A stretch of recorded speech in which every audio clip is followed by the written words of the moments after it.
il gardait des têtes coupées dans son appartement. Non pas par goût du macabre, ni pour provoquer qui que ce soit, pour comprendre. À 26 ans, Théodore Géricault préparait l'œuvre la plus ambitieuse de sa carrière. Pour la peindre, il ne voulait pas s'appuyer sur des souvenirs ni sur les conventions de la peinture académique. Il voulait voir la réalité de ses propres yeux. Alors, il se procura des membres amputés et des têtes prélevées dans des hôpitaux parisiens. Il les rapporta dans son atelier et les observa pendant des heures, étudiant la lumière sur la peau, les couleurs de la chair, les marques laissées par la mort. Ses voisins se plaignaient de l'odeur. Lui continuait. Lorsque la toile prit enfin forme, elle ne ressemblait à rien de ce que le public avait vu jusque-là. Voici le radeau de la Méduse. Aujourd'hui conservé au Louvre, ce chef-d'œuvre est devenu l'une des œuvres les plus célèbres de la peinture française, et son histoire est presque aussi bouleversante que la scène qu'il représente. Pour comprendre le tableau, il faut d'abord revenir à l'événement réel. Le 2 juillet 1816, la frégate française. La Méduse s'échoua sur un banc de sable au large des côtes de la Mauritanie, alors qu'elle faisait route vers le Sénégal. À sa tête se trouvait Hugues du Roy de Chaumarès, un aristocrate nommé davantage pour ses relations que pour ses compétences maritimes. Son manque d'expérience contribua directement à la catastrophe. Lorsque le navire fut perdu, les embarcations de sauvetage furent réservées aux officiers et aux passagers les plus privilégiés. Les autres, 147 personnes, furent entassées sur un radeau de fortune construit à la hâte avec les débris du bâtiment. Le plan était simple. Les canots devaient remorquer le radeau jusqu'à la côte. Mais très vite, les cordes furent abandonnés. Accident ou décision volontaire? La question demeure encore aujourd'hui. Les survivants affirmèrent qu'on les avait délibérément abandonnés. Les officiers soutinrent que les amarres d'Anna avaient cédé. Une seule chose est certaine, le radeau dériva seul en pleine mer, sans gouvernail, sans réserve suffisante d'eau et de nourriture, avec 147 personnes à bord. 13 jours plus tard, un navire nommé l'Argus aperçut enfin le radeau. Il ne restait alors que 15 survivants. 132 personnes étaient mortes, de faim, de soif, d'épuisement, de violence. Des mutineries avaient éclaté, des hommes avaient été tués, et certains survivants avaient fini par se nourrir des morts pour rester en vie. Ces faits furent relatés par deux rescapés, le chirurgien Jean-Baptiste Savigny et l'ingénieur Alexandre Coréard, dans un témoignage qui fit scandale à travers toute la France. Le gouvernement tenta d'en limiter la diffusion. En vain, l'affaire devint un symbole de l'incompétence et du favoritisme de la monarchie restaurée. Géricault lut ce récit avec fascination, et il décida d'en faire un tableau. Que mia frossi, que usi de citat. Personne ne lui avait commandé cette œuvre, c'était son choix, son obsession. À 27 ans, il cherchait un sujet capable de porter ses ambitions. Le drame de la Méduse lui offrit exactement cela. Pendant près de 18 mois, il travailla avec une intensité qui impressionna jusque dans son entourage. Il rencontra Savigny et Coréard. Il les interrogea longuement. Il voulait comprendre non seulement les faits, mais aussi l'expérience humaine derrière le naufrage. À quoi ressemblaient les survivants après 3 jours? Après une semaine? Après 13 jours perdus au milieu de l'océan? Il fit construire plusieurs modèles du radeau dans son atelier.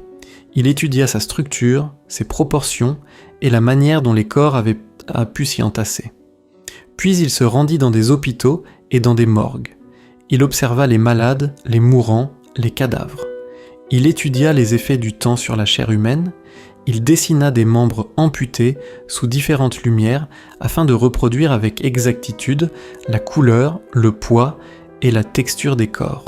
L'odeur était insupportable, mais il poursuivit son travail. Plus de 100 esquisses préparatoires furent réalisées. Il testa différentes compositions, différents groupes de figures, différents moments du récit. Finalement, il choisit l'instant le plus fragile de tous, celui où les naufragés aperçoivent au loin le navire qui pourrait les sauver. Regardez maintenant la toile. Elle mesure près de 5 mètres de haut et plus de 7 mètres de large. Face à elle, les personnages semblent presque grandeur nature. Géricault voulait que le spectateur ne soit pas simple observateur. Il voulait qu'il soit présent sur le radeau. La composition s'élève progressivement de la gauche vers la droite, de la mort vers l'espoir. Dans la partie inférieure, les corps sans vie s'accumulent. Un vieillard serre contre lui son fils mort. D'autres gisent sur les planches ou glissent déjà vers la mer. Plus haut apparaissent les survivants. Ceux qui ont encore la force de se lever se tournent vers l'horizon. Ils se hissent les uns sur les autres dans un mouvement désespéré.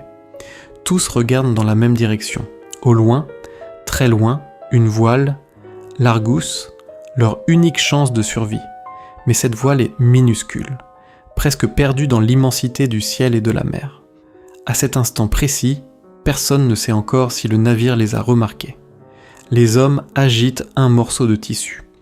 Ils espèrent être vus, ils espèrent être sauvés. Le tableau capture cet instant suspendu entre l'espérance et la catastrophe.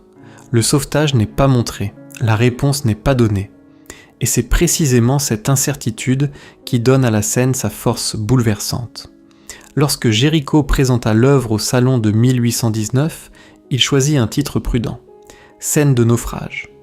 Le scandale de la Méduse était encore récent. Le gouvernement cherchait toujours à faire oublier l'affaire. Mais personne ne fut dupe. Tout le monde comprit immédiatement de quel naufrage il s'agissait. Les réactions furent passionnées. Certains saluèrent un chef-d'œuvre. D'autres furent choqués par sa brutalité. Jamais la souffrance humaine n'avait été montrée avec un tel réalisme dans une peinture d'histoire. Le tableau ne trouva pourtant pas d'acheteur du vivant de Géricault.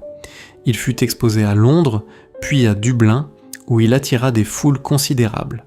Géricault mourut en 1824, à seulement 32 ans. Quelques années plus tard, son œuvre entra dans les collections du Louvre. Ce qui rend le radeau de la Méduse si révolutionnaire, c'est son refus d'idéaliser la réalité. À l'époque, la peinture d'histoire était censée ennoblir ses sujets. Les héros devaient paraître dignes, la souffrance devait rester noble. Géricault choisit une autre voie. Il montra les corps épuisés, les morts, les survivants brisés, la peur, la faim, le désespoir. Tout ce que les conventions artistiques avaient l'habitude d'adoucir. Pendant 18 mois, il s'efforça de regarder cette tragédie en face, sans détourner les yeux, et cela se voit dans chaque détail du tableau. Ce n'est pas seulement une œuvre d'art, c'est aussi un témoignage, le récit d'une catastrophe humaine, la dénonciation d'un système qui avait confié un navire à un homme incompétent, et le souvenir de ceux qui furent abandonnés en mer. Les corps sont toujours là, la voile est toujours à l'horizon, et, plus de 2 siècles plus tard, nous restons suspendus au même instant que eux, à attendre de savoir si le salut arrivera à temps.